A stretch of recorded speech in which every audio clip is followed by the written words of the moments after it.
Les damos un par de minutos más a la gente que está ingresando. Sí, Marta, cuando vos digas. Cuando la ingresadora decida. Yo, cuando la ingresadora decida, empiezo a Son y hablar. 39, Sí, por eso digo. cuando ustedes digan.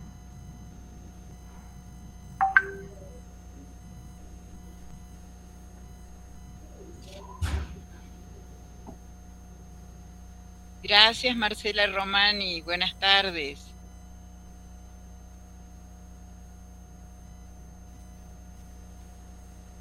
Bueno, si quieren, siendo ya y 40, empiezo a contarles un poco cómo se origina esta reunión de MIT.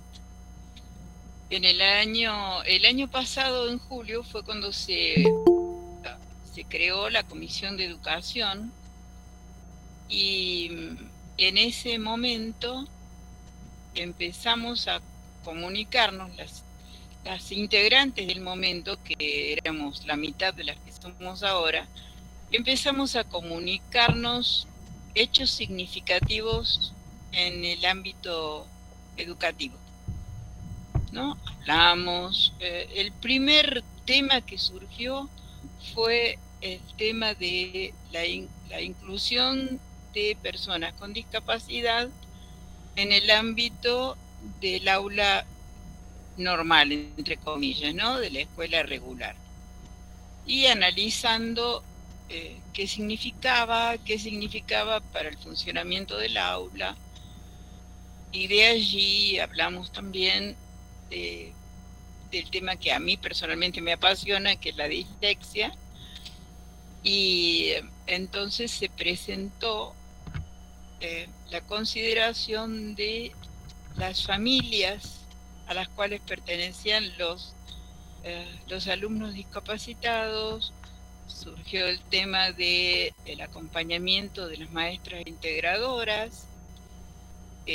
Una directora informó que solamente un personal de ese tipo, una vez por semana, tenía lugar en su escuela para atender todos los alumnos de todos los grados. Y bueno, fue derivando y nos fuimos concentrando en estos temas que nos parecen, aunque sean de una minoría, nos parecen sumamente interesantes. Y por ende también salió simultáneamente con el tema de las maestras integradoras, surgió el tema de todas las otras, los otros profesionales que en realidad colaboran en la formación de estos niños con necesidades especiales.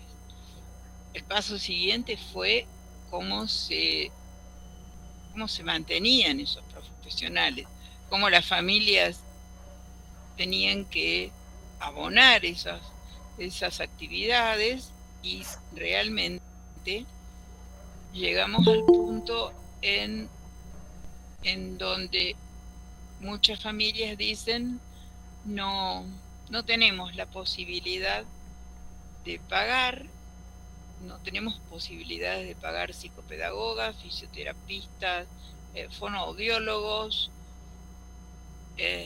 neurólogos, neuropsicólogos. Y bueno, entonces también empezamos a pensar qué pasa con las obras sociales. Y la respuesta mayoritaria de los padres fue: las obras sociales no responden a nuestros pedidos y a nuestras necesidades. Entonces, aquí tenemos a un señor generoso, un buen amigo y un especialista en el tema. Le voy a pedir a Lucre, por favor, que nos presente a Martín Lucas, al doctor Martín Lucas. Bueno, gracias Martita y gracias por brindarme la oportunidad de presentarlo a Martín, que es un amigo de militancia, compañero de facultad y de años.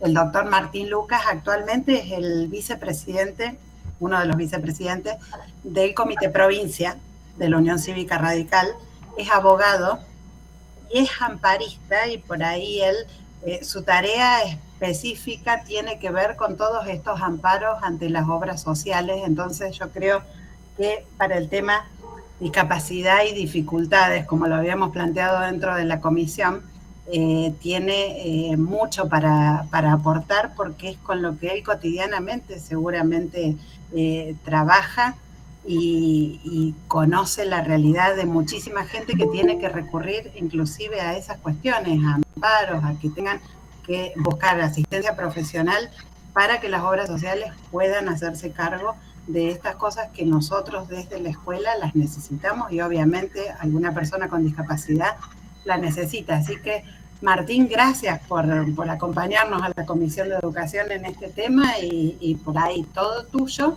inicialmente para que bueno, nos expliques un poco de qué se trata y después, si tenemos preguntas o todo eso, yo les iba a pedir, porque Marta me pidió que colabore con esto, de que vayan anotándolas en el chat y las vamos a ir abordando después de que termines tu inicio, tu conferencia inicial. Antes de que Martín, te doy la bienvenida, Martín, te agradezco todas las veces que nos hemos comunicado. Es muy grato hacerlo contigo. Les voy a plantear cómo vamos a desarrollar esta tarea. Le hemos asignado al trabajo de Martín, a la disertación de Martín, entre 20 y 25 minutos. Y luego nos dedicaremos a tratar las preguntas.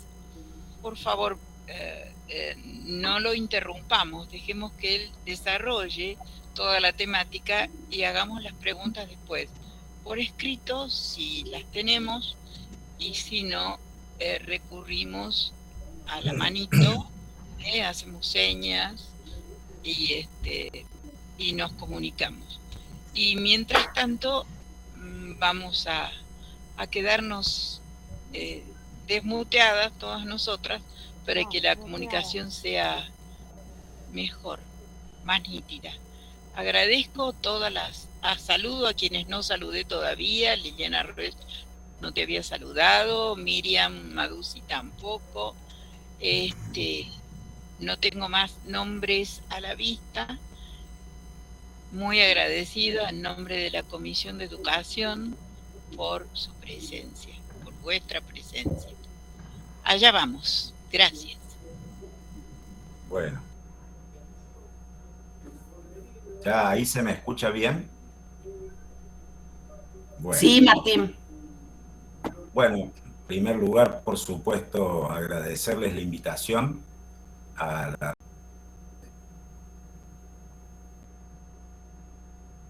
de mujeres que yo interpreto como una de las agrupaciones más novedosas y en ascenso en este partido, y aprovecho para decir, no por quedar bien con ustedes, sino porque lo creo plenamente, de que este camino de institucionalización que tiene la red de mujeres no debe detenerse, y me parece que tiene que llegar a las instancias de tener una verdadera incidencia de la representación, por lo menos que tienen las mujeres en el partido, pero también incidencia en las decisiones que toma el partido, no solamente de su representación, sino las políticas que llevan adelante. Me parece que es un grupo, como digo, en ascenso, un grupo dinámico y que le hace muy bien al partido. Así que felicitarlas, instarlas a que continúen hacia adelante con la tarea, y bueno, y en particular a la Comisión de Educación, agradecerles por tenerme en cuenta. Agradecerles, por supuesto, a mi amiga la Piqui Cábana, que seguramente entre ella, Karim y Marta deben haber pensado en mí para esta conversación que vamos a tener. y agradecerle a Liliana, que la veo ahí, que es con quien compartimos la responsabilidad de estar en la conducción del radicalismo en un momento muy particular y con en un año con mucha responsabilidad, porque lo que tenemos por delante es tratar de consumar de que el radicalismo dentro de una alianza que conforma sea una alternativa para gobernar esta provincia. Así que yo les agradezco profundamente. Es complicado tratar de buscar el tono para esta charla, porque me parece que en la motivación que ustedes han tenido de invitarme es la de que esto sea que tenga un tratamiento práctico, que sirva a quienes están aquí para saber cómo funciona el sistema, para tener soluciones ante estos problemas, no solamente para los que están aquí, sino también para que tengan un conocimiento básico sobre cómo funciona esto, para poder también vocearlo y colaborar y ayudar a la gente que tiene estas necesidades. Entonces lo que a mí se me había planteado era tratar de que esto sea como son muchas veces las entrevistas que yo tengo con quienes son mis clientes. Creo que nunca mejor el título que le pusieron a la charla que vamos a dar, que es discapacidad y dificultades, porque ciertamente el derecho a la discapacidad se trata precisamente de eso, digamos, de ir tratando de sortear los obstáculos y las dificultades que tiene una porción significativa de la sociedad como es quienes padecen de ciertas discapacidades. Y lidiar con las obras sociales ciertamente es tal cual como lo han puesto en el título de la charla. Recién hablaban de que se trataban de derechos de minorías. Pues bien, yo lo primero que digo es que el problema de la discapacidad, al menos en la Argentina, es un problema que tiene una alta incidencia. Hace 20 años se calculaba que la población con discapacidad en la Argentina alcanzaba el 7%. Hoy supera el 10%, pero la incidencia no tiene que ver necesariamente con quienes padecen o quienes tienen una discapacidad, sino generalmente con un entorno familiar que es el que acompaña al discapacitado y se genera en la situación de la discapacidad una situación familiar que, insisto, es mucho más amplia. Así que quienes tienen incidencia y contacto con los problemas de la discapacidad y todo lo que requiere la discapacidad, seguramente supera un 20% de la población, que es un cálculo, por supuesto, que no hago yo, sino es un cálculo que está estimado con las estadísticas sobre el tema. Dar el concepto básico de la discapacidad, yo voy a tratar de leer, porque estas son cuestiones de leer solamente a qué nos referimos cuando hablamos de discapacidad de un discapacitado. Solamente voy a leer esto porque es el concepto más moderno de discapacidad, que es el que tiene la Convención sobre la Discapacidad del año 2008. Siempre se va actualizando el concepto. Bueno, el concepto dice que se trata de las personas que tienen alguna deficiencia motriz, sensorial, intelectual o mental y que no pueden participar de manera plena y en igualdad de condiciones en la sociedad porque se encuentran con alguna barrera que se los impide. Ese es el concepto que tiene la Convención. Precisamente por eso creo que lo más importante cuando nosotros hablamos de discapacidad es que estamos hablando del derecho a una igualdad real de oportunidades para los discapacitados. Por eso la discapacidad se ha convertido en una política pública, ¿sí? Donde hay una necesidad especial, tiene que haber soluciones y derechos especiales para equiparar a esa gente, conseguir la igualdad de esa gente que tiene esa necesidad en este país. En relación al avance del derecho a la discapacidad, es relativamente nuevo. Podemos hablar de que en la historia de nuestro país, en la historia del reconocimiento de los derechos a la igualdad, tenemos un avance de 40 años. En la Argentina, la primera ley de discapacidad es del año 1981, que es la ley madre y que da origen al reconocimiento de estos derechos, que es la 22431. Recién 17 años después, en 1997, se complementa esta ley con cuestiones que ya vamos a explicar, que es la ley del sistema de prestaciones en habilitación y rehabilitación en el sistema de prestaciones básicas, que es la ley 24901, que es la que nosotros nos vamos a detener después cuando hablemos en sí de lo que son las prestaciones cubiertas para la discapacidad, porque es la herramienta más importante que tenemos para el acceso a esos derechos. Y vamos a ver después cuál es el canal de esos derechos. Después, por supuesto, yo recién nombraba y leía el concepto de la Convención del 2008, que también fue transformada en ley, la ley 26378, que después fue constitucionalizada, se puso a nivel constitucional con la ley 27044. Desde el año 81 al año 97, lo más importante que hay que tener como concepto es que lo que cambia es el sujeto obligado a brindar esas prestaciones.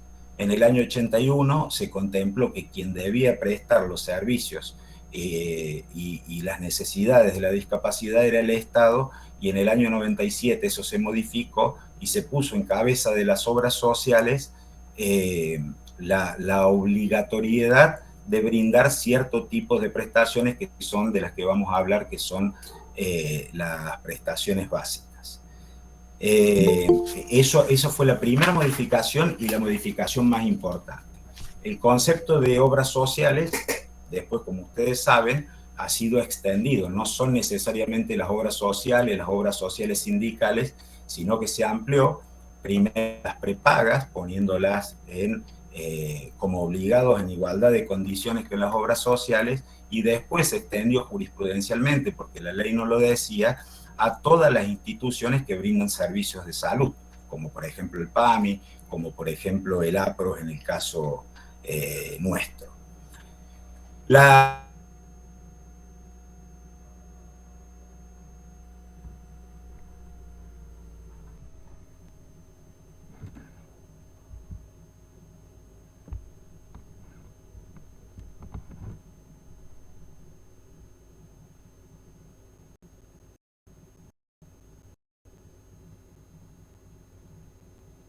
Coberturas específicas para eso, porque el derecho a la salud no es solamente el reconocimiento al derecho a la discapacidad.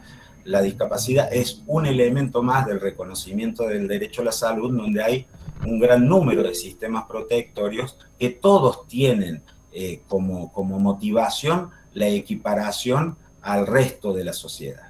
Y así los diabéticos tienen su ley especial también para sus necesidades específicas de medicación, de bombas de insulina, etcétera, etcétera. Así vamos a encontrar también un régimen protectorio especial para las personas que padecen cáncer, y donde también tiene una cobertura del 100% de todas las necesidades, de sus terapias, de la atención, etcétera. Y así hay varios sistemas protectorios, como el sistema de la fertilidad, etcétera, etcétera. Bueno, pero volvemos a la discapacidad. Tenemos la cobertura de la educación. También ha generado una discusión fuerte. ¿Por qué? Porque las obras sociales o las entidades que otorgan cobertura a la salud no tienen como objeto de su accionar dentro de la sociedad la educación. Entonces se discutió por qué las obras sociales, que son instrumentos de la salud, debían dar coberturas educativas. Esto llegó a la Corte, creo que en agosto del 2015, hubo un fallo para nada feliz, en donde se resolvió que lo que no es discutible es la cobertura de la educación especial. Cuando había vastísima jurisprudencia de las cámaras y de los juzgados, en donde se obligaba a las obras sociales a la cobertura también tradicional, a la cobertura escolar, primaria,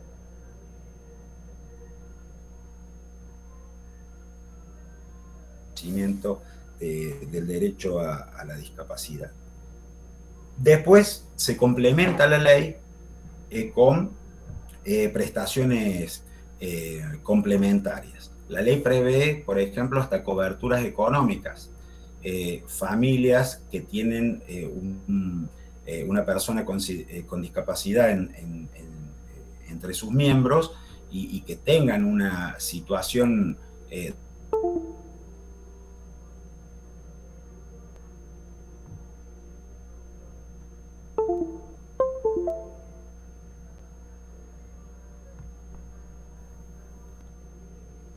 una necesidad de una rehabilitación que se tiene que hacer en un lugar distinto del que vive la persona con discapacidad, ¿sí? Que es una persona en Córdoba que para un tratamiento específico se tiene que trasladar a Buenos Aires porque hay alguna terapia o alguna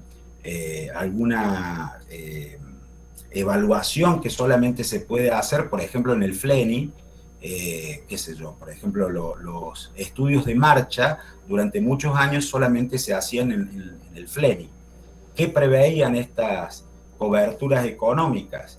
Que tanto el discapacitado como el familiar que lo acompañaba para hacerlos tuvieran cobertura también de los viáticos del traslado, del pasaje para el traslado. Bueno, este tipo de coberturas también están contempladas y generalmente reconocidas jurisprudencialmente en los distintos ámbitos de la justicia, tanto la justicia provincial como la justicia nacional. También en las coberturas complementarias están las necesidades de acceso para hacer las rehabilitaciones. Por eso hay una cobertura del transporte, ¿sí? Del transporte, no solamente a los establecimientos educacionales, sino una cobertura del 100% del transporte a los lugares de donde se hace la rehabilitación, ¿sí? Y no solamente el transporte. En el caso del transporte, el avance fue tal que hay una resolución del Ministerio de Salud que les da una cobertura básica, mínima, a las obras sociales, a las prepagas, para que otorguen esa cobertura o para que sea a través de ella esa cobertura que se haga a los familiares. Le concede un piso de subsidio a las entidades de salud, más allá que las necesidades que pueda tener en transporte por las distancias, porque eso se mide en kilómetros, sea superior, ¿sí? Y esto hay que tenerlo claro, porque acá hay un derecho a la cobertura total. Entonces, si el reintegro que le hace el Ministerio de Salud a la obra social es de 100 kilómetros y la necesidad de la persona con discapacidad para trasladarse para la rehabilitación es de 180 kilómetros, la cobertura tiene que ser de 180 kilómetros. Cuestión que se ha discutido mucho también en la aplicación dentro de los juzgados, porque la primera reacción de la mezquindad de las obras sociales, de las prepagas, fue decir cubrimos hasta lo que nos cubren a nosotros. No es así, la cobertura es total. Hay también previsto en la ley, y esto no es muy utilizado, una cobertura para el acceso laboral, ¿sí? Es como la colaboración para un puntapié inicial en alguna actividad laboral luego de haber desarrollado el discapacitado todo el trayecto educativo. Esto prácticamente no se conoce, yo no he tenido casos de reclamarlo, pero se me ocurre que si existe una persona con discapacidad y tiene alguna iniciativa, como por ejemplo algún negocio en particular, una panadería o lo que fuere, está previsto en la ley el reconocimiento de una ayuda económica por parte, hay que discutir ahí si es por parte directamente de las obras sociales o por parte del Estado. Como las principales obligadas son las obras sociales, el primer reclamo, sí, yo como abogado lo haría allí. Está también como complementaria la cobertura psiquiátrica, no hace falta, digamos, que me expanda sobre ellos. Medicamentos que no se fabrican en el país. Esto es muy importante porque mucha de la medicación que precisan ciertos tipos de discapacidades no se hacen en el país. Los laboratorios que están en la Argentina no lo hacen, entonces existe todo un procedimiento para la importación de esa medicación y existe la obligación de otorgar cobertura por parte de las obras sociales. También en lo que hace al acceso a las prestaciones, son infinitas, digamos, en la casuística, las necesidades, ¿sí? Sillas posturales, por ejemplo, para viajar en el auto, sillas de rueda especiales, tricicletas, por supuesto las ortesis, los tratamientos que se hacen con yeso y que requieren después también de ortesis especiales, bastones, bueno, todo lo que sea necesidad está cubierto dentro de estas prestaciones complementarias. Y termina la ley de prestaciones básicas con esto que yo le decía que es el artículo 39, que es tal vez el que mayor discusión tenga dentro de los juzgados en la Argentina. Porque la ley especifica que también prevé la cobertura de médicos y prestadores en las distintas especialidades que no formen parte de la cartilla de prestadores de estas entidades de la salud.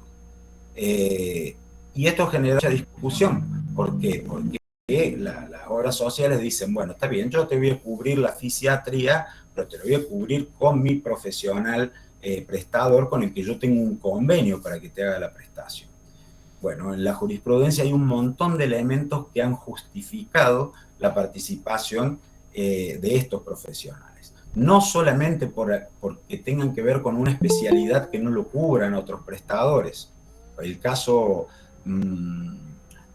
más común en los últimos tiempos es el desarrollo de algunas terapias de fisiatría muy específicas que como la ciencia avanza, también avanzan las terapias.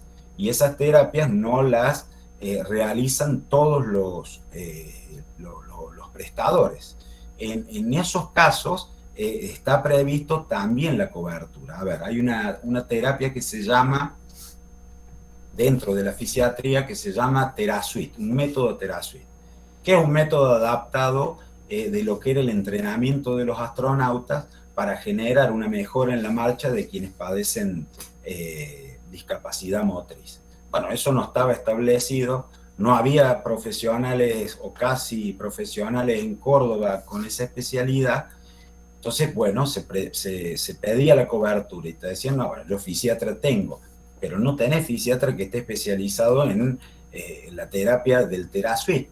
Bueno, la jurisprudencia ha ido ampliando esos márgenes a ese tipo de coberturas.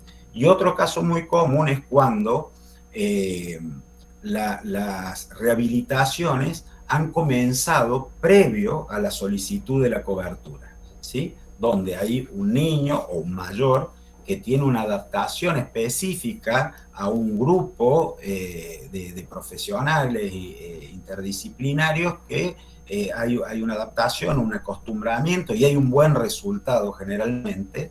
Pues bien, en esos casos, aunque haya prestadores de las obras sociales o las prepagas, también la jurisprudencia les ha hecho lugar.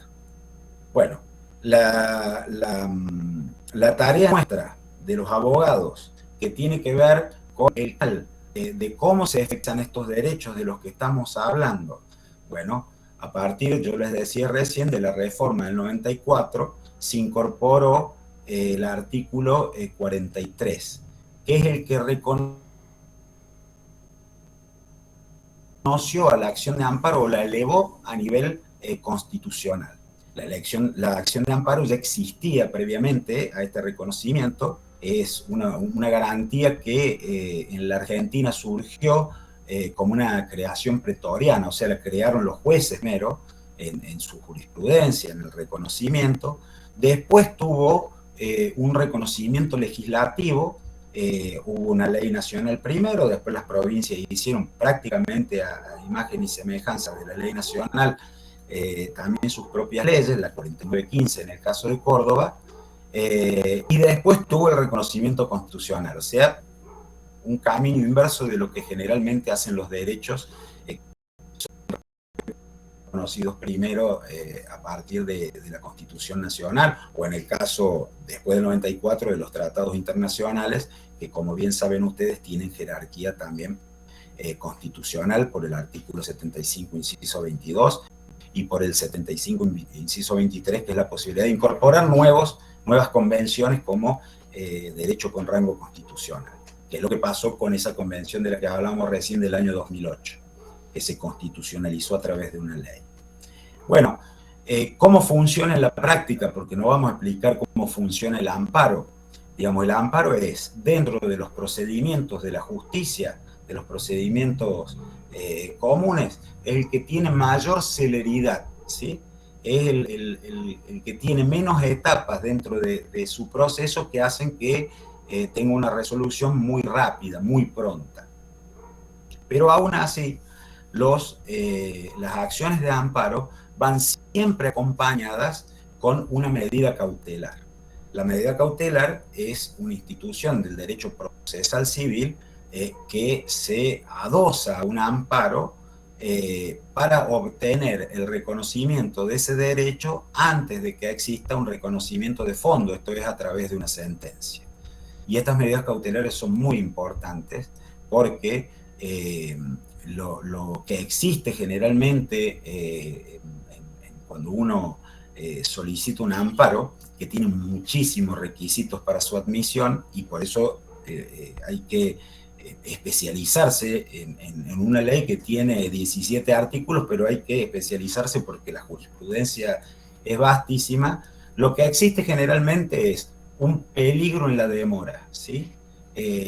Si un discapacitado, alguien nace con una discapacidad, pues bien, hay una rehabilitación temprana que tiene que ser reconocida por las obras sociales, no se puede demorar. Si hay un discapacitado mayor, por ejemplo, alguien que yo ponía recién, que ha tenido un episodio de un accidente cerebrovascular, se considera que los primeros 6 meses posteriores a la alta médica requieren de una neurorehabilitación intensiva que no puede demorar, porque lo que no se recupere en esos 6 meses es muy difícil que se recupere después. Y así, siempre lo que se trata de justificar con una medida cautelar que acompañe una acción de amparo es este peligro en la demora. Y por supuesto, lo que se llama en derecho el fumus bonis iuris, que es que ese derecho que uno alega en la presentación de un amparo y de una medida cautelar tenga verosimilitud, ¿sí? Si bien uno no lo tiene que probar inmediatamente, bueno, tiene que ser verosímil, o sea que probablemente tenga el reconocimiento en un reconocimiento final. ¿Cómo funciona en la práctica? Como yo le tuviera que explicar a uno de mis clientes. Viene con un manojo de necesidades que son las recetas, las prescripciones que hacen los médicos tratantes. Le prescribe, bueno, toda la rehabilitación, le prescribe la necesidad de una silla de ruedas con ciertas características, le prescribe la necesidad de la provisión de medicamentos, le prescribe la necesidad de alguna alimentación especial, le prescribe la necesidad de pañales porque no tiene retención, bueno, lo que fuere. Uno lo que hace primero necesariamente es un reclamo administrativo a la obra social, a la prepaga o al Instituto de Salud.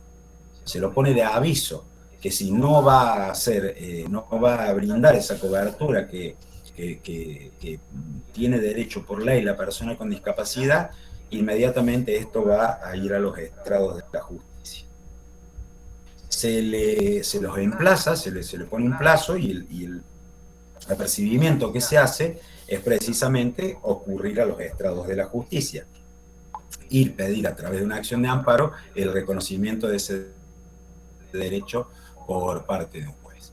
Y después de eso, bueno, el desarrollo de un proceso, que como le digo, con resolución inmediata de la medida cautelar, a veces los tribunales pueden tomar distinta actitud ante la medida cautelar. A veces pide que se conteste la demanda, ¿sí? La ley de amparo, que es la que reglamenta procesalmente a la institución, establece no una contestación de demanda, sí, pero termina siendo una contestación de demanda en la solicitud a la obra social, a la prepaga, a la institución de la salud, que conteste el informe del artículo 8, que es un informe circunstanciado de la situación por la cual no ha otorgado esa prestación. Muchas veces los ganan esa contestación para después decidir sobre la medida cautelar.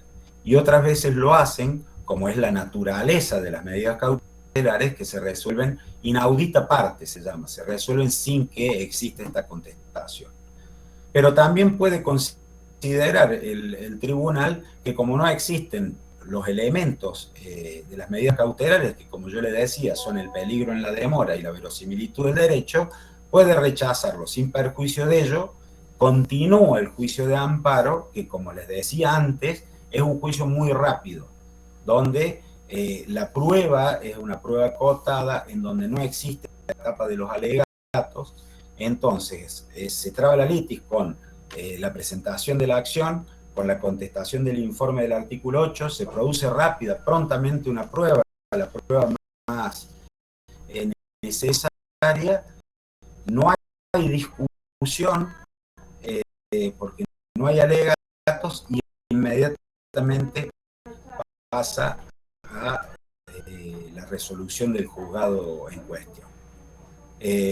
Si quieren que hablemos de temas más particulares, lo que fuere, yo quedo abierto a todas las preguntas que se le haga. Seguramente me olvidé un montón de cosas, así que vamos supliendo esos olvidos con la conversación, con el ida y vuelta que hagamos. Yo no sé si me pasé de los 25 minutos, porque no pude medir el tiempo. Ustedes me dirán. Gracias. Gracias a vos, Martín. La verdad que clarísimo. Y bueno, así como Martín decía, yo no sé si hay preguntas, si las quieren plantear en el chat. Ramona está levantando la mano. Si querés, Ramona, habilita el micrófono.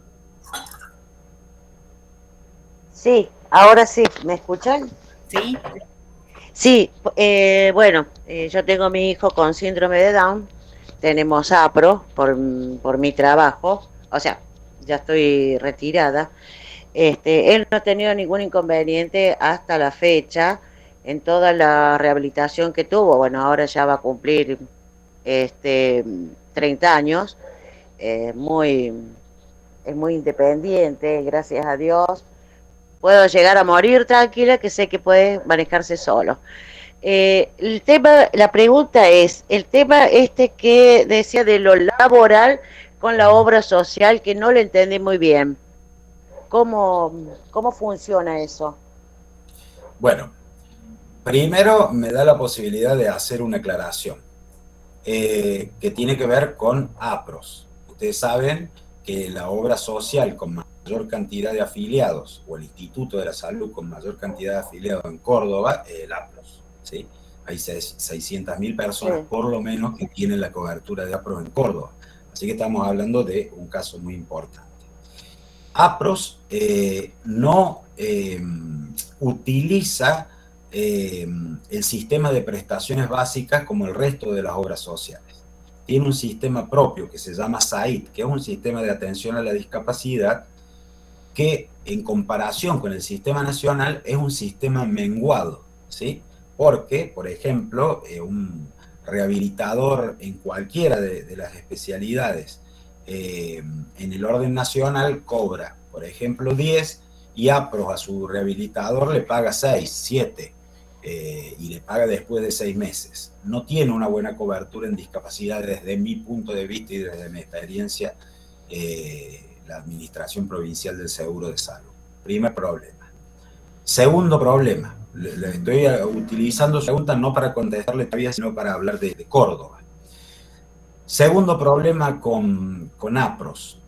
La ley de amparo a la que yo me refería de Córdoba, la 4915, es una ley viejísima de la década del 50. ¿Sí? Y se sigue utilizando la misma ley a pesar de que se reformó tanto la Constitución provincial, que tiene reconocida la acción de amparo en el artículo 58, tanto la Constitución nacional, que lo tiene reconocido en el 43. Se sigue usando la misma ley. ¿Cuál es el problema? Que, entre otros, ¿no? Voy a uno que es central porque sucede a diario. Hace 4 años se modificó esa ley de amparo y se estableció que siempre que sea demandada la provincia, o en este caso un ente autárquico como es el APROS, esas causas vayan a 3 tribunales particulares, que son las 3 cámaras contencioso administrativas de la provincia. Antes de eso, actuaban en los amparos, o recibían los amparos, o resolvían los amparos, los 51 juzgados civiles y comerciales, los 8, que después fueron 9 juzgados de conciliación laboral, los juzgados de primera instancia en lo penal. Bueno, entonces uno tenía una jurisprudencia bastante difusa y generalmente con mucha mayor amplitud que la que tiene ahora. Pero además se perdió una etapa, porque esos tribunales de primera instancia, en sus decisiones eran revisadas por las cámaras también de esos ámbitos, por las salas de la Cámara Laboral, por las 9 cámaras civiles y comerciales y también por las cámaras penales. Hoy, solamente la revisión de las cámaras contenciosas administrativas, que son quienes tienen en primera instancia los amparos, son revisadas nada más que por el Tribunal Superior de Justicia. Antes teníamos 3 instancias de revisión, ahora tenemos solamente 2. Bueno, esto digo como problema que tenemos en Córdoba, y yo lo creo en lo personal un avance de la política en Córdoba, del poder político sobre el poder judicial en Córdoba, no tengo ninguna duda, porque además hay una propensión de las cámaras contenciosas administrativas de tener un concepto restringido del derecho de la discapacidad, ¿sí? No es un derecho como es en la justicia federal, ¿sí? Difiere diametralmente del reconocimiento que hacen los 3 juzgados federales de la justicia federal y la Cámara Federal de Apelaciones de Córdoba, ¿sí? O sea, cuando a mí viene un cliente y me dice que tiene APROS, yo por supuesto a todo el mundo le doy esperanza y le garantizo todo mi esfuerzo, pero es mucho más probable que le vaya mejor a quien va a la justicia federal que a quien va a la justicia provincial. Me hago cargo de lo que digo. En relación a la pregunta suya, yo no he tenido ningún caso en que se haya requerido este apoyo económico para una iniciativa laboral. Sí conozco casos en los que se ha hecho cobertura de alguna capacitación laboral, ¿sí? La capacitación laboral, digamos, lo que se paga es un capacitador o algún instituto que capacite laboralmente a personas que tienen discapacidad, ¿sí? De la casuística no lo tengo, en la ley está, porque es un apoyo económico, porque está como una prestación complementaria. Habría que hacer una presentación al respecto si uno tiene la posibilidad de la elaboración de algún proyecto como para bueno, presentar. Él, por ejemplo, ha estado trabajando hasta que se inició la pandemia en el 20. Él estuvo trabajando en el Libertad, en el supermercado Libertad, en la parte de súper, ¿no? Y ahí le pagaban por los planes esto de capacitación. Sí. Más allá de eso, me parece que en una parte de la ley dice que deberían tener un 5% de en planta permanente.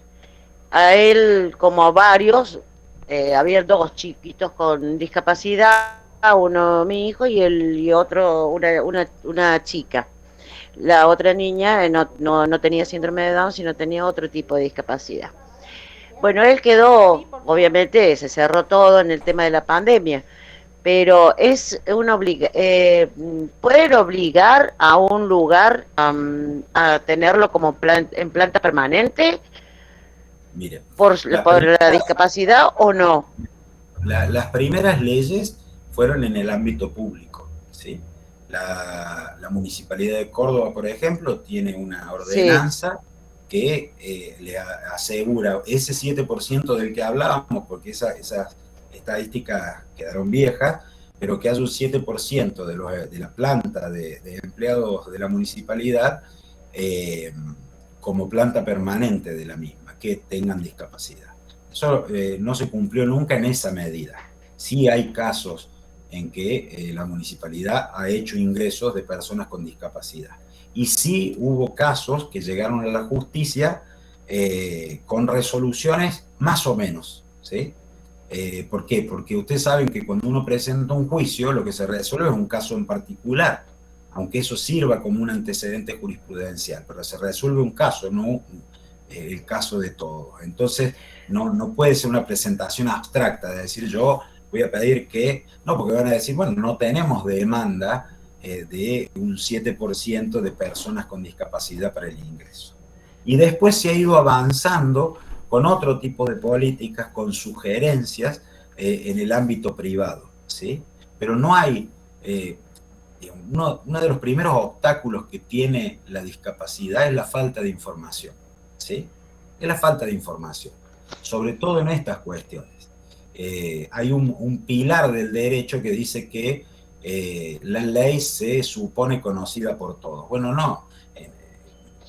no le digo que eso es una falacia, pero en la práctica no todo el mundo conoce todas las leyes, ni siquiera los abogados conocemos todas las leyes. Por eso, cuando hay reconocimientos y promociones de ese tipo, lo que debiera hacer el Estado es promocionarla. Y en el caso de los que no estábamos en el Estado o de organismos que están relacionados con la discapacidad, lo que debieran hacer es controlar la ejecución de esas ordenanzas o de esas leyes, ¿sí? En el caso particular suyo, usted me dio la respuesta al principio. No estaba como empleado, estaba haciendo una capacitación. Eso no tiene reconocimientos de derechos laborales, como puede ser reconocimiento de un derecho laboral a través de las normas protectorias de la discapacidad. Bueno, porque él acá, por ejemplo, en Saldán, bueno, en la municipalidad lo conocen todos, en fin.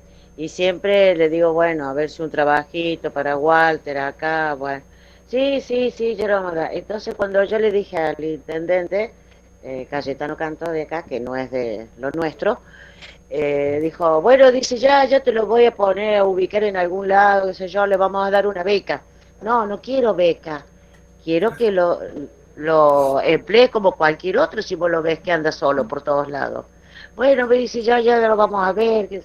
Nunca fue.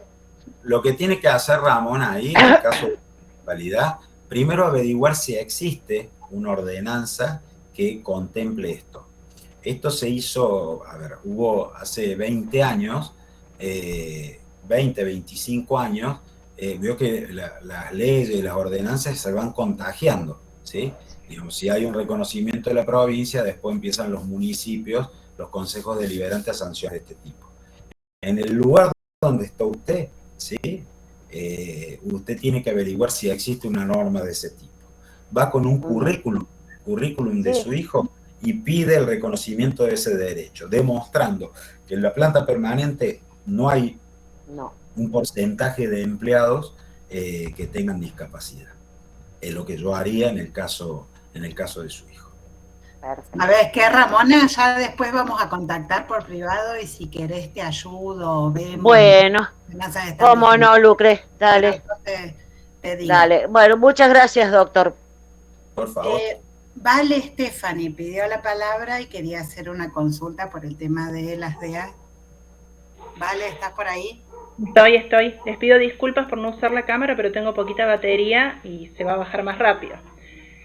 Bueno, primero, una pena, Martín, que amigo querido, que no nos hayamos conocido hace 15 años, mi peregrinar con las obras sociales hubiera sido mucho más simple.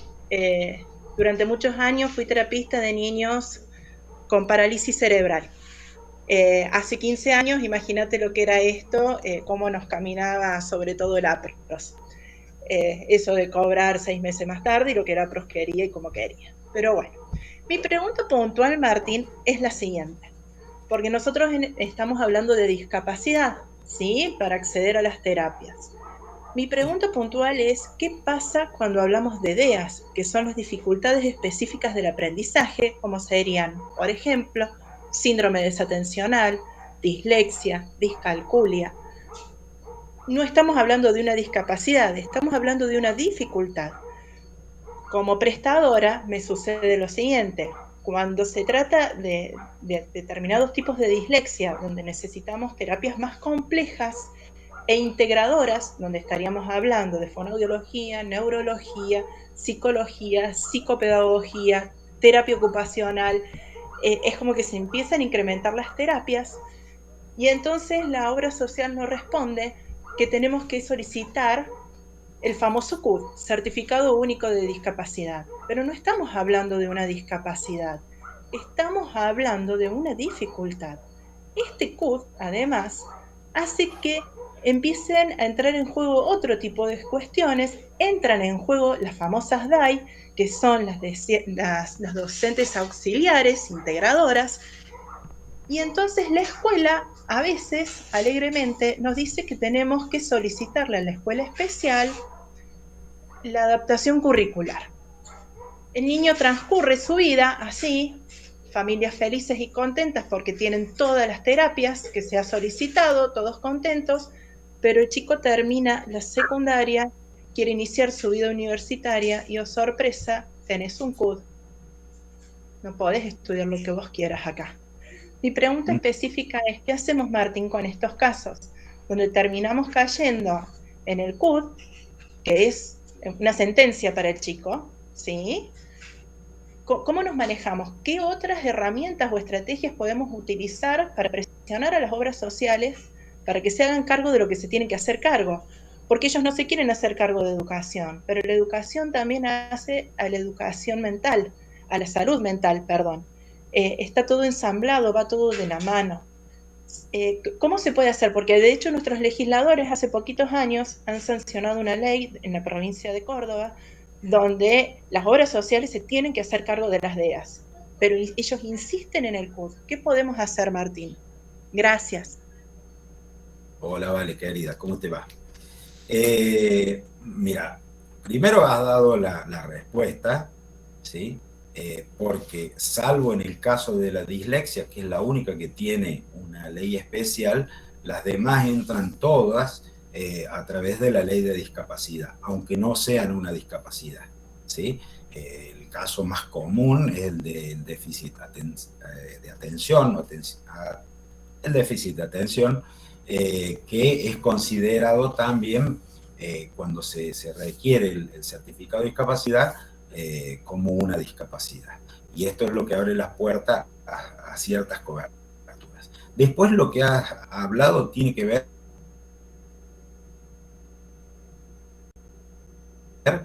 de leyes provinciales, ¿sí? Vos hablaste, por ejemplo, recién de la readecuación de la currícula. Eso es una ley aparte, porque es una ley de educación que tiene la provincia.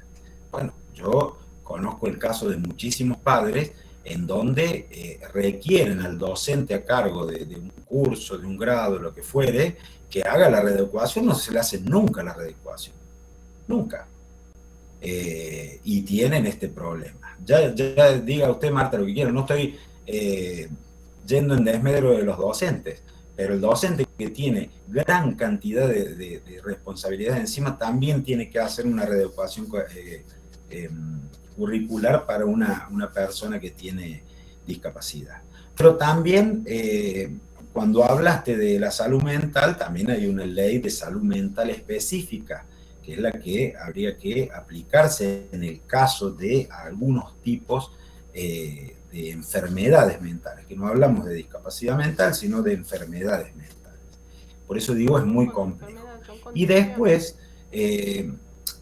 hay una manera de ir ordenando las leyes que tiene que ver con esta actuación de la justicia. Son los jueces muchas veces los que terminan reglamentando las leyes, adecuándolas a circunstancias particulares que después se utilizan para cuestiones generales. A ver, en Córdoba, porque también lo nombraste recién, hay una ley del año 2016 que reconoce la actividad de los acompañantes terapéuticos. No estaba reconocido, sí estaba reconocido en la práctica, porque existían los AT. Bueno, hubo una ley que no se reglamentó nunca. Y esa ley establecía que podían incorporarse a un padrón de acompañantes terapéuticos quienes tuvieran cierto tipo de recorrido de capacitación. Y en donde estaban excluidos de ese recorrido de capacitación quienes habían sido de alguna manera idóneos, porque su recorrido había sido práctico, habían sido durante muchos años acompañantes terapéuticos, muchas veces más capacitados de quienes tenían un título terciario, por ejemplo, como acompañante terapéutico, o una tecnicatura como acompañante terapéutico. Bueno, esa ley esta, que no se reglamentó nunca, establecía que había un lapso de tiempo en donde los acompañantes terapéuticos idóneos, prácticos, podían hacer una capacitación mínima y un examen dentro del marco del Ministerio de Salud de la provincia e incorporarse a ese padrón y poder ejercer como acompañante terapéutico. Eso no se hizo nunca. Pues bien, ya hay una Cámara que ha hecho ese reconocimiento, en un caso particular, pero seguramente va a ser tomado como un antecedente para el resto de los acompañantes terapéuticos. Me tocó ser, digamos, abogado en esa causa. Pero, y así, como te digo, con los elementos que hay, se va tratando de resolver. ¿Por qué? Porque no necesariamente son las leyes específicas, ¿sí? Sí, uno tiene que ir ampliando los espectros a sistemas de cobertura mayores. Por eso el de la discapacidad es más amplio. Pero si no encontramos allí la respuesta, lo vamos a encontrar en el mayor espectro que tiene que ver con el derecho a la salud, donde hay un montón de leyes relacionadas al derecho a la salud, pero aún no estándolo. Vamos al artículo 42 de la Constitución Nacional, donde hay un reconocimiento expreso del derecho a la salud. Pero aún no estando en la Constitución específico, vamos a todos los tratados internacionales que hacen ese reconocimiento, y como están incorporados a la Constitución, también podemos echar mano de ellos. O sea, el trabajo nuestro es buscar siempre un justificativo para ese reconocimiento. No sé si te he contestado, Valeria, pero es muy complejo el tema que vos planteas. Muy complejo. Gracias. Complejo. Por eso te hacía la consulta, porque lo vivo a diario en el consultorio. Familias que terminan solicitando un CUD cuando no es necesario, y a mí me vuelven el alma, no son CUD, siento que son una sentencia para mi paciente. Muchísimas gracias. Gracias, Martín. Marta de Filpo había pedido la palabra, y después Miriam Maduzzi, en algún momento la vi que levantaba la mano, pero en ese orden. Marta. Sí, Martín y el resto, chicas, porque había entrado un muchacho y se retiró. A mí también me preocupa, lo mismo que le preocupa a Vale Stefani. Yo trabajo como maestra de apoyo, de forma particular con alumnos disléxicos, porque ya en el aula hace muchos años que no estoy. Entonces tenemos la 27306 del orden nacional y la 10.446 del orden provincial. Ambas leyes no solo hablan de dislexia, hablan de DEAs. Y las DEAs cubren todo el espectro de las dificultades del aprendizaje. O sea, allí está incluida la dislexia, la dislalia, la discalculia, la disgrafía. Todas las variedades de DEAs están incluidas allí. Específicamente, la 10446 no solamente menciona a las obras sociales, en especial menciona así al APROS como espacio que tiene que proveer a las necesidades de docentes o de profesionales de apoyo. Y bueno, ya sabemos cómo es la calidad de provisión de atención del APROS, lo sabemos y lo sufrimos. Yo personalmente, desde hace 40 y pico de años, y como digo, después de tanto aporte ya no me tendrían que descontar más, ¿verdad? Pero me siguen descontando y buena cantidad de dinero. El problema fundamental que en algunos aspectos tenemos es que estas leyes... por ende, no, porque hay una cuestión solamente de rótulo. Es como que yo estoy hablando acá de salud en la Comisión de Educación. Lo que pasa, Martín, discúlpame que te interrumpa en ese punto, porque para mí es clave. Las DEAs no son discapacidades.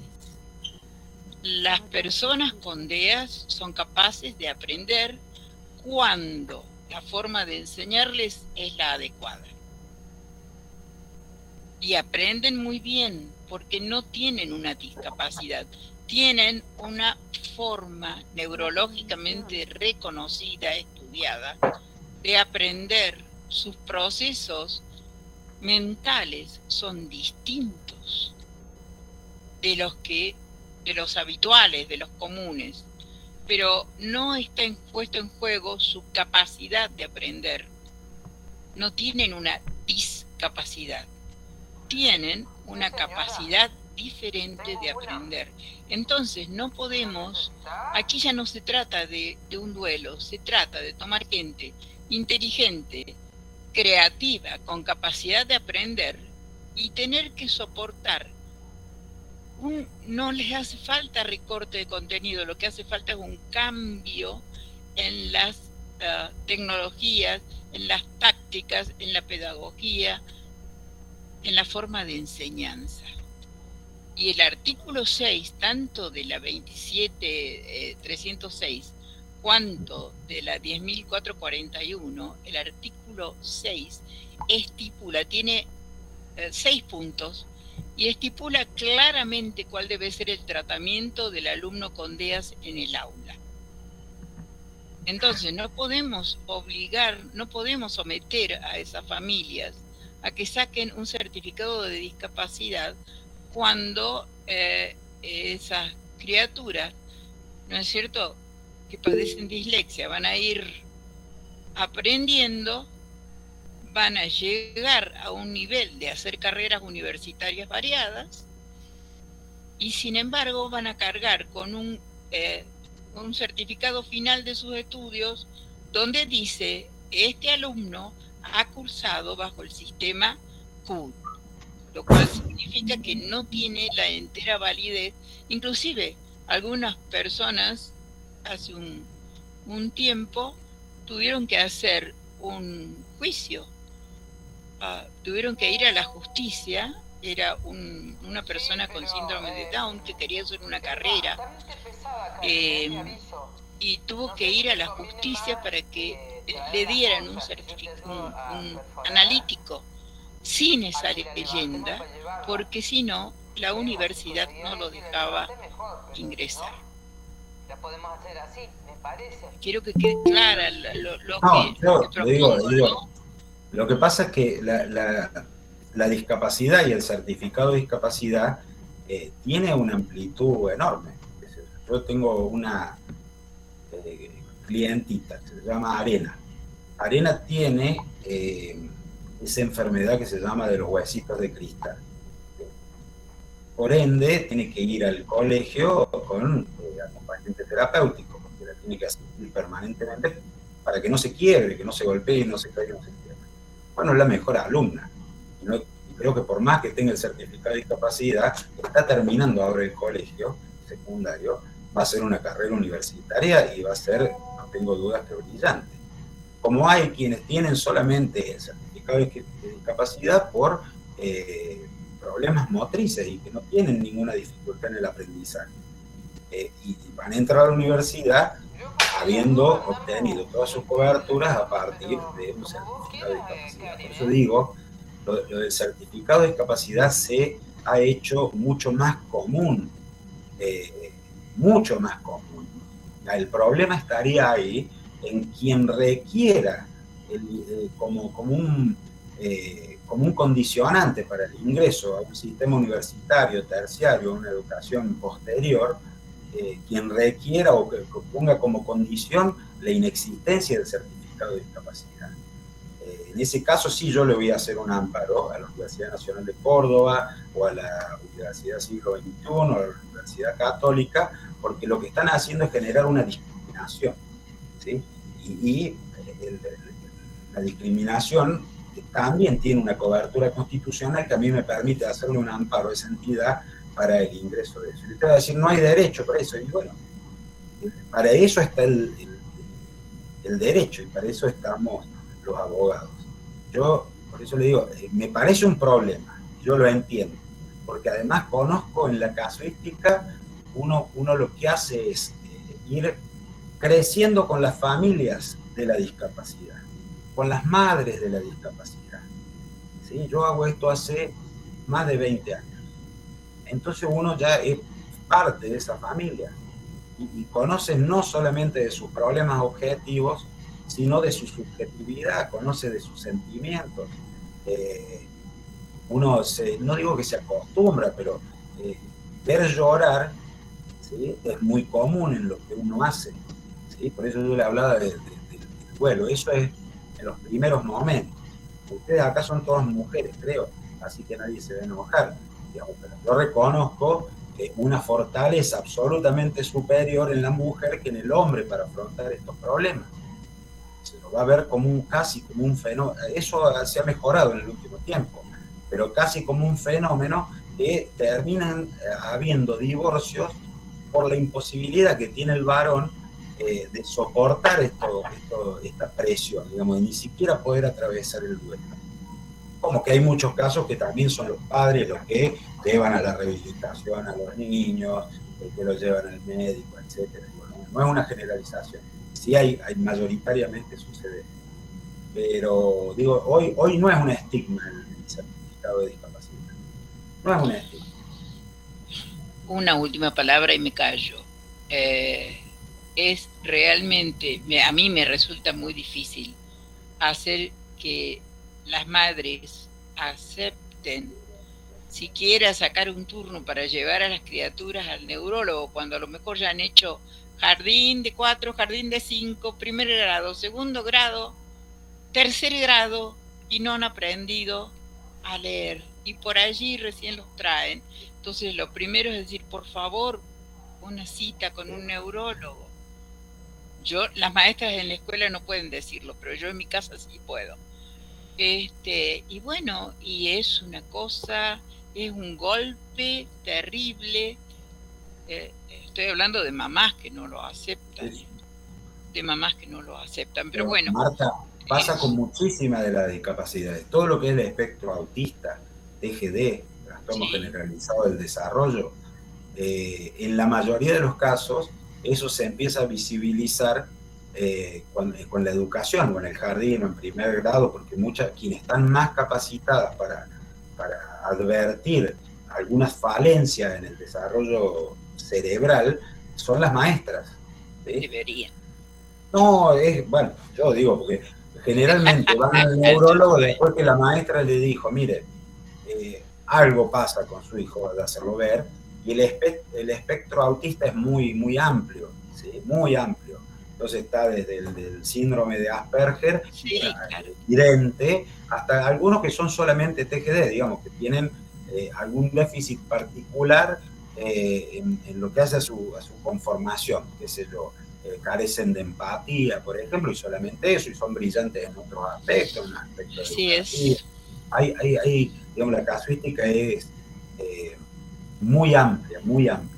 Pero por eso digo, lo que sí a mí me gustaría que sea un mensaje que le quitemos el estigma al certificado único de discapacidad, que se da con mucha facilidad y que es lo que permite que cientos de niños y también de mayores tengan el acceso a cosas que no las podrían tener por el valor económico de las terapias, no lo podrían tener si no fuera por el certificado de discapacidad. No tendrían el acceso, porque uno fija en estas cuestiones que están relacionadas con la educación, digamos, los límites son turbios, pero hay otras, que yo le decía, por ejemplo, recién le hablaba del TeraSuite como una rehabilitación kinesiológica. Bueno, hablemos de 600.000 pesos por terapias que se hacen cada 6 meses. Una casa podría vender para acceder a ese tipo de terapia. O, qué sé yo, rehabilitación eléctrica transcraniana, por ejemplo, que hay que llevarlos a Rosario, llevarlos a Buenos Aires. O qué sé yo, algunos tratamientos que tienen que ver con la alimentación y con vacunaciones que son carísimas. Bueno, todo eso, el que permite que se obtenga la cobertura es el certificado de discapacidad. ¿Sí? El certificado de discapacidad para poder ir a la obra social, para poder ir a la prepaga para obtener la cobertura. Bien, Martín. Miriam Madusi había pedido la palabra y Mariana Pérez pregunta una cosa así. ¿La enfermedad esclerodermia es una discapacidad?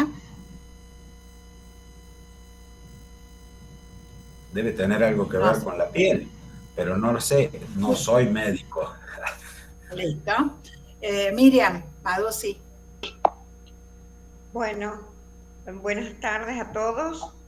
Quería preguntarle, doctor, sobre los niños que tienen paladar y labio bífido, o sea, leporino. Para todos ustedes llevar leporino. No siempre es leporino, pero bueno, lo llamemos así para que todos tengan idea de lo que estamos hablando. Yo soy odontóloga y atiendo a los bebés recién nacidos con este problemita. El problema siempre es de orden, o sea, me consiguen a mí y a 3 odontólogos más en todo Córdoba, en toda la provincia. No más de eso, son los profesionales que hacen este trabajo. Generalmente es en horas de la madrugada. Como dijo usted, es un duelo que tienen los padres porque no siempre está en la tomografía, o sea, se enteran en el momento que nacen a veces. El problema es que siempre el padre, porque es el padre el que se enfrenta con nosotros, con los profesionales, porque los médicos le dicen, bueno, tenemos que buscar una odontóloga que haga inmediatamente el paladar para que pueda succionar, porque si no, no toma ni el pecho ni siquiera la mamadera. Entonces, el padre se enfrenta conmigo y me dice, doctora, sí, tengo tal o cual mutual. No importa la mutual en este momento, porque la mutual en realidad no existe. Imagínense que son las 6, 7 de la mañana y encima de eso estoy por salvarle la vida. O sea que poco me puede importar la faz del dinero. Pero el padre está preocupado porque de pronto le han dicho que va a venir el odontólogo, cosa que siempre todo el mundo le tiene miedo porque cree que le va a cobrar de más. Y por el otro lado pregunta cuáles son los derechos que ese niño tiene frente a tal o cual mutual. No hablemos de la APROS porque tienen los mismos problemas que usted acaba de decir. O sea, para nosotras existe el mismo problema. Yo lo soluciono generalmente diciéndole al padre, mire, es tanto, le cobro lo que sale el trabajo, no cobro la parte profesional, porque seguramente después ese niño va a ser paciente mío. O sea, tal vez yo me muera, pero lo más común que pasa es que después sigue siendo mi paciente. ¿Qué ley?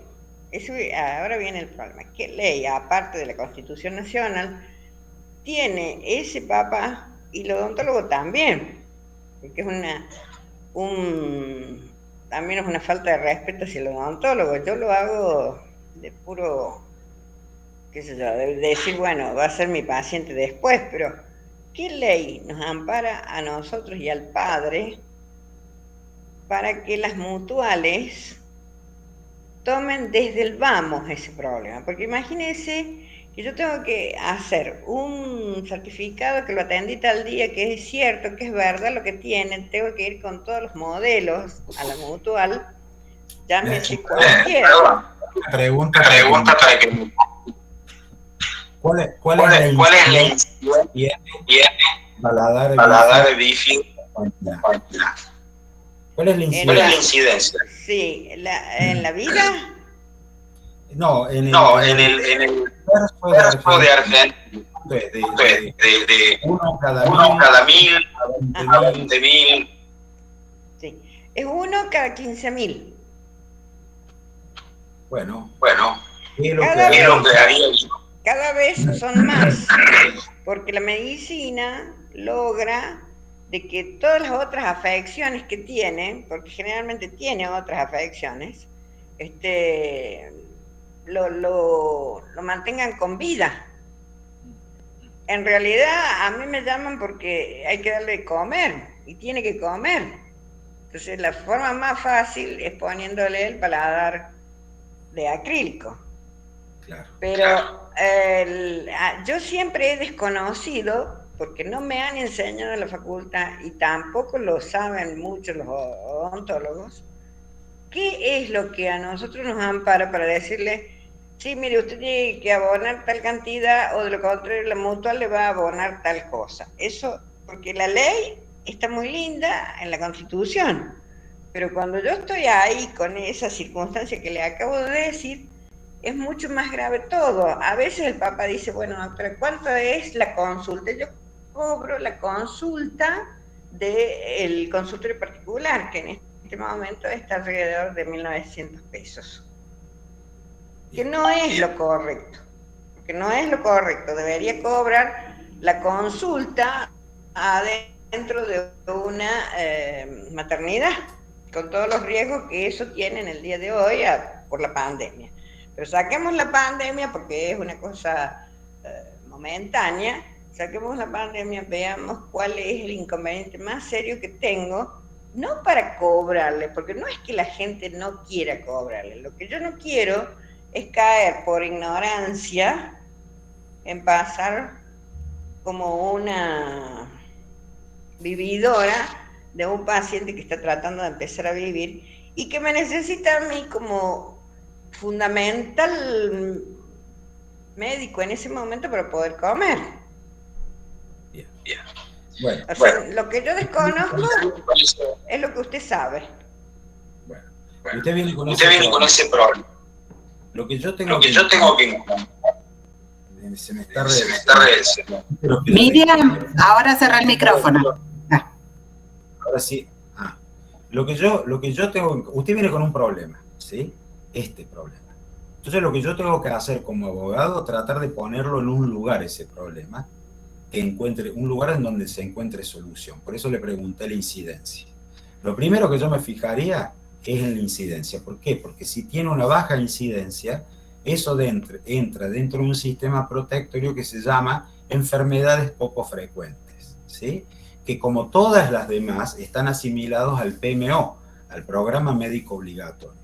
Ese programa médico obligatorio, además de tener un vademecum de coberturas mínimas, de la cual no pueden salirse ni las obras sociales ni las prepagas, es considerado jurisprudencialmente solamente como un piso prestacional. O sea, si hay una necesidad que no está dentro del PMO y uno lo que hace es aludir al PMO, va a encontrar en el reconocimiento de la justicia la cobertura de eso que necesita, por un lado. Segundo tema que voy a analizar, las coberturas odontológicas están dentro de la discapacidad, pero para que pueda cubrírsele por vía del sistema protectorio de la discapacidad, yo les dije desde el principio, requiere el certificado de discapacidad. La elaboración del certificado de discapacidad, lo único que pone es un diagnóstico, lo único que pone que yo entienda, es un diagnóstico y la orientación prestacional, ¿sí? Cuando define más finamente de qué se trata, pone cosas que yo no entiendo, porque son códigos, ¿sí? Que están en el trabajo que ellos hacen, digamos, ellos son los que conocen las tablas de las discapacidades. Entonces, ¿qué haría yo? No entra dentro de la ley de enfermedades poco frecuentes por la incidencia que tiene. Le digo, bueno, vaya a buscar el certificado de discapacidad. ¿Por qué? Porque en el concepto de discapacidad también está la dificultad sensorial. No solamente la motriz, no solamente la mental, etcétera, sino está la dificultad sensorial. Y esto hace a una dificultad sensorial. No me dan el certificado de discapacidad. Pues bien, me voy para arriba, ¿sí? Me voy, como yo le digo, arranco en el artículo 42, al reconocimiento del derecho a la salud. Y ahí me paro. ¿Por qué? Porque si usted va y le dice al juez, mire, por mi condición económica, ¿sí? Yo tengo un sueldo tanto, y no me alcanza para cubrir el tratamiento que requiere, el tratamiento odontológico que requiere mi hijo. Bueno, yo tengo, existe por ejemplo la Convención de los Derechos del Niño, ¿sí? A donde yo voy a apelar para fundamentar eso. Existe el Pacto de San José de Costa Rica, donde me garantiza ciertos derechos, acceso a la justicia, etc. Siempre voy a encontrar un fundamento para encontrarle una solución. Esto digamos desde el punto de vista del abogado. Así derechito, y no creo que si uno le presenta la obra social sin el certificado de discapacidad, le van a rechazar, ¿sí? Pero ahí me llama a mí y vemos qué hacemos, vemos cómo atacamos el problema. ¿Me entiende? O sea, déle esperanza a usted a su padre. Gracias, sí. Al padre y la madre, en ese momento todos nosotros, tal vez así que generalmente somos un grupo de psiquiatras y psicólogos que están con ellos, todos le damos esperanza. El problema no es en ese momento, sino es después, donde usted le tiene que explicar, bueno, mire, la tarea que yo hice del día que este chico nació cuesta tanto. Tiene un código dentro de nuestro colegio y tiene todo para cobrarlo. Lo que pasa es que no siempre, a veces es en la maternidad provincial o en la nacional, donde usted tiene otro problema, donde sabe que ese paciente no tiene dinero prácticamente. Así que es la otra situación que se plantea, donde hay que ir al Ministerio de Desarrollo Social, usted le tiene que explicar lo que tiene que hacer y todo lo demás para ir allá. Y por supuesto que pasan meses hasta que, bueno, ya conoce usted cómo es ese trámite. Sí, totalmente. Gracias, muy amable. Por favor. Bueno. No sé si queda alguna pregunta más en sala. Alguien más que haya levantado la mano. Ahí te pasaba que busqué la información, Martín. La esclerodermia es una enfermedad poco frecuente. Considerada enfermedad poco frecuente. Vamos por ese lado, que no hace falta sacar el certificado de discapacidad. No sé quién había hecho la consulta. Marta. No, Mariana Pérez. Bien. Mariana, yo no había leído. Te mandé al celular una descripción para que la veas. Muchas gracias, Cari, muchas gracias, doctor. Sí, yo tengo un método para trabajar, o sea, sé que yo cuento todos los sistemas protectorios y como le digo, lo tengo que poner en una caja al problema que me trae en particular. De alguna manera le vamos a encontrar para defender el derecho a la salud. ¿sí? Que está por encima del derecho a la discapacidad. O es más amplio. La discapacidad tiene problemas de salud relacionados con el derecho a la salud. En realidad el derecho a la salud es uno de los derechos que apontoca, que funda, que fortifica el derecho a la discapacidad. Pero siempre es más amplio el derecho a la salud. Hay más leyes que cubren. Bueno, muy bien, muchísimas gracias. ¿Alguna pregunta más? ¿Algún comentario que tengan? Hay una persona, sí, Verónica, no alcancé a leer el apellido, pide por favor, Martín, tu dirección de mail. Sí, eso iba a decirle a Martín yo ahora que diera por favor o pusiera en el chat sus datos. Verónica Román. A ver, no lo he usado nunca acá se lo pongo.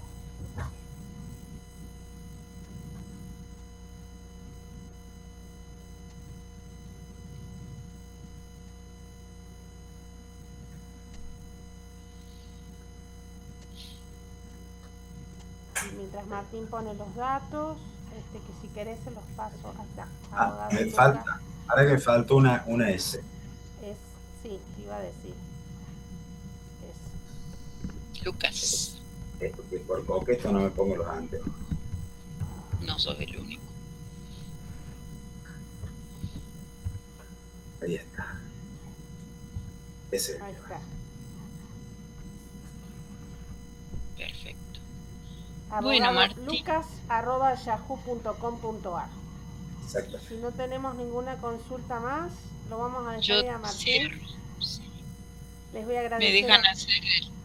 ¿Me dejan hacer el cierrecito? Por supuesto. Sí, creo que hemos estado sumamente atentos a toda la información que has provisto. Me parece que ha sido clara y bien definida, y evidentemente los asistentes han quedado satisfechos porque no hay más preguntas. Así que yo te agradezco. Quiero decirte que mis negativas, así esto de mover la cabeza, es porque sigo pensando que la gente con DEAS no necesitaría tener ese certificado y que tenemos que encontrar la manera de cambiar esa situación. Pero bueno, es un paso para más adelante. Como vos bien decís, pero lástima, María José Moyano, que es directora de una escuela secundaria en Capilla del Monte, cuando ella les ha informado a los padres que tenían que sacar el CUT, pero también les digo todo, ¿no? El certificado aparece con una leyenda que dice que aprobó el secundario con recorte de contenidos, por ejemplo. Y eso es perjudicial porque en lo laboral y en seguir estudios avanzados. Entonces tenemos que encontrarle la vuelta a ese tema. De todas maneras, profundamente agradecida en forma personal y en representación de todas las personas cuyos nombres estoy viendo. Agradecemos muchísimo tu tiempo y que hayas puesto a servicio de... Bueno, Vale pide una última consulta. Otra vez yo enlenteciendo la cosa.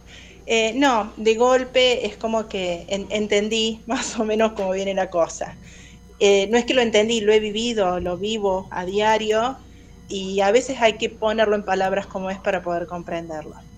El tema de esta leyenda que reza al final los estudios secundarios, creo que no está tan relacionado con el famoso CUD. Ahora me doy cuenta. Creo que el CUD es una excusa para que la escuela especial lo tome y intervengan ellos haciendo las famosas adecuaciones curriculares. Porque ahí es donde empieza a rezar la leyenda. cuando la institución educativa, es una pena que no haya ninguna directora acá, para poder aclararnos mejor esa cuestión legal. No sé si hay alguna directora. Liliana, ¿me decís? Liliana González. Tengo entendido que la dirección, por alguna ley que hay dentro de educación, tiene que dar aviso a las escuelas especiales. Al tomar intervención las escuelas especiales con el artículo 1114, ellos realizan las adecuaciones curriculares y es ahí donde queda plasmada la leyenda al finalizar los estudios secundarios el alumno. Habría que investigar un poco más ahí, Marta, ¿sí? No es para tirarle la culpa a los directores de las escuelas, no es para tirarle la culpa a las escuelas especiales.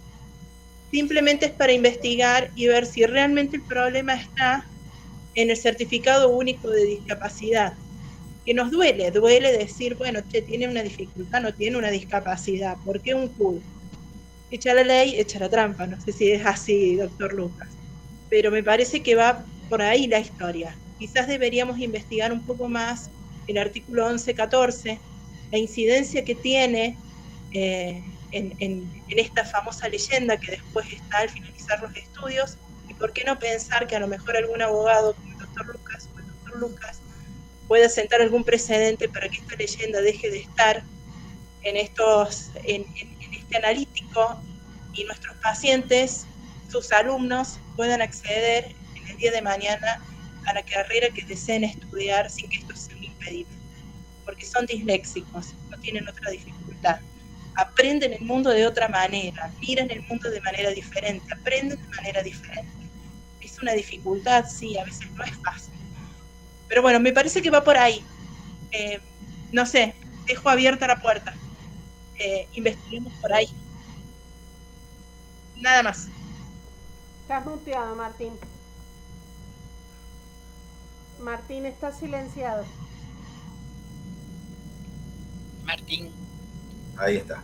Martín. Quienes entran dentro de la ley de la dislexia, ¿sí? De lo que contempla la ley de la dislexia, mal dicha de ley de la dislexia, porque es más amplia, como enseñaba Marta, no requieren el certificado de discapacidad, ¿sí? A mí, cuando hago una presentación judicial, no es necesario porque existe esa ley que es específica y lo único que se requiere es un diagnóstico, ¿sí? Un diagnóstico con las características que tiene esta persona. Y en segundo lugar, pues quien tenga el problema de un analítico con esta leyenda, bueno, esto me parece una discriminación que el sistema judicial no puede aceptar. Así que yo me pongo a disposición para hacer un amparo en operación eso.